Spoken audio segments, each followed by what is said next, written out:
डर और रहस्य से मिलकर बनी कहानियों में आप सभी का स्वागत है। मेरा नाम विशाल बादल है और मैं एक गरीब परिवार का लड़का हूँ। मेरे पिताजी काफ़ी कंजूस मक्खी चूस किस्म के इंसान हैं।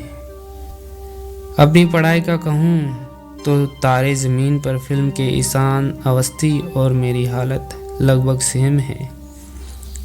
बचपन से ही 3 चीज़ों का तगड़ा शौक़ है मुझे, बाइक, मोबाइल और एक अच्छी गर्लफ्रेंड।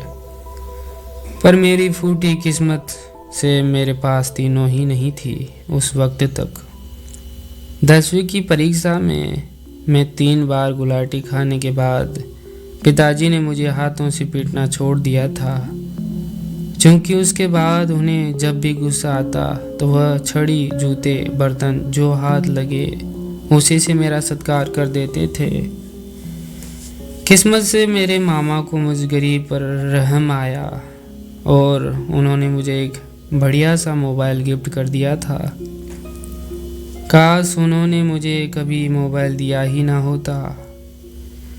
मेरे पास मोबाइल फ़ोन ना होता तो उस भयंकर भूतनी का मैं शिकार ना हुआ होता। मामा के दिए हुए मोबाइल को लेकर मैं पूरे मोहल्ले में राजा बना घूम रहा था, जैसे किसी अरबी शेख को नया तेल का कुआं मिल गया हो। मैं पीपल के पेड़ के पास बैठकर मेरे दोस्तों को नया मोबाइल दिखा रहा था कि वहाँ एक अजनबी लड़की आई। उसने पूछा कि नया फ़ोन लिया है? मैंने कहा हाँ। उसने कहा दिखाओ। मैंने फ़ौरन मोबाइल उसके हाथ में दिया। उस डायन लड़की ने मेरा मोबाइल हाथ में लेकर पास की दीवार पर दे मारा। मैं तो गुस्से से लाल हो गया और मेरे सारे दोस्त भी उस अजनबी सरफिरी लड़की की यह हरकत देखकर चौंक गए। मैंने फ़ौरन अपने मोबाइल को समेटा और बैटरी कवर वगैरह जोड़ा तो देखा कि मेरा मोबाइल तो सलामत था। मैं उस लड़की से झगड़ने लगा, क्योंकि एक तो पहली बार मेरा मोबाइल हाथ आया और इसने डायरेक्ट इसे तोड़ देना चाहा। मेरे साथ मेरे दोस्त भी उसे बुरा भला कहने लगे। वह लड़की कुछ भी बोले बिना आगे चलने लगी।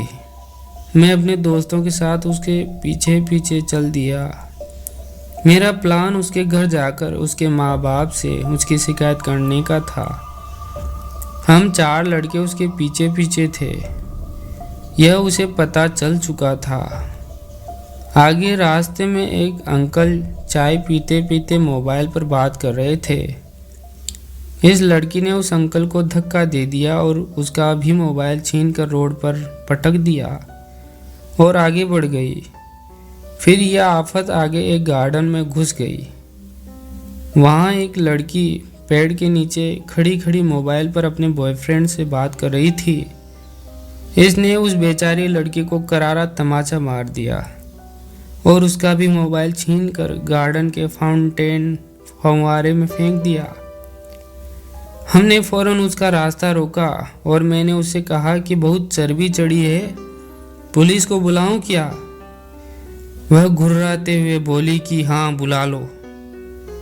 उसे कहो कि तुम्हारी लाश गार्डन में पड़ी है और एक भूतनी तुम्हारा मांस खा रही है।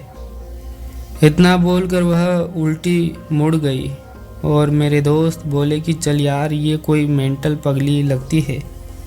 उसे वहीं छोड़कर हम चारों वापस घर जाने लगे। पर जब पीछे मुड़कर देखा तो वह लड़की हमारे पीछे आ रही थी। मेरे तीनों जिगरी जान दोस्त उस लड़की को पीछे आते देखकर मेरा हाथ छुड़ाकर ऐसे भागे जैसे कि डूबते जहाज से चूहे भागते हैं। अब तो मेरी भी फटने लगी थी, क्योंकि मैं भरी जवानी में किसी भूतनी का शिकार नहीं होना चाहता था।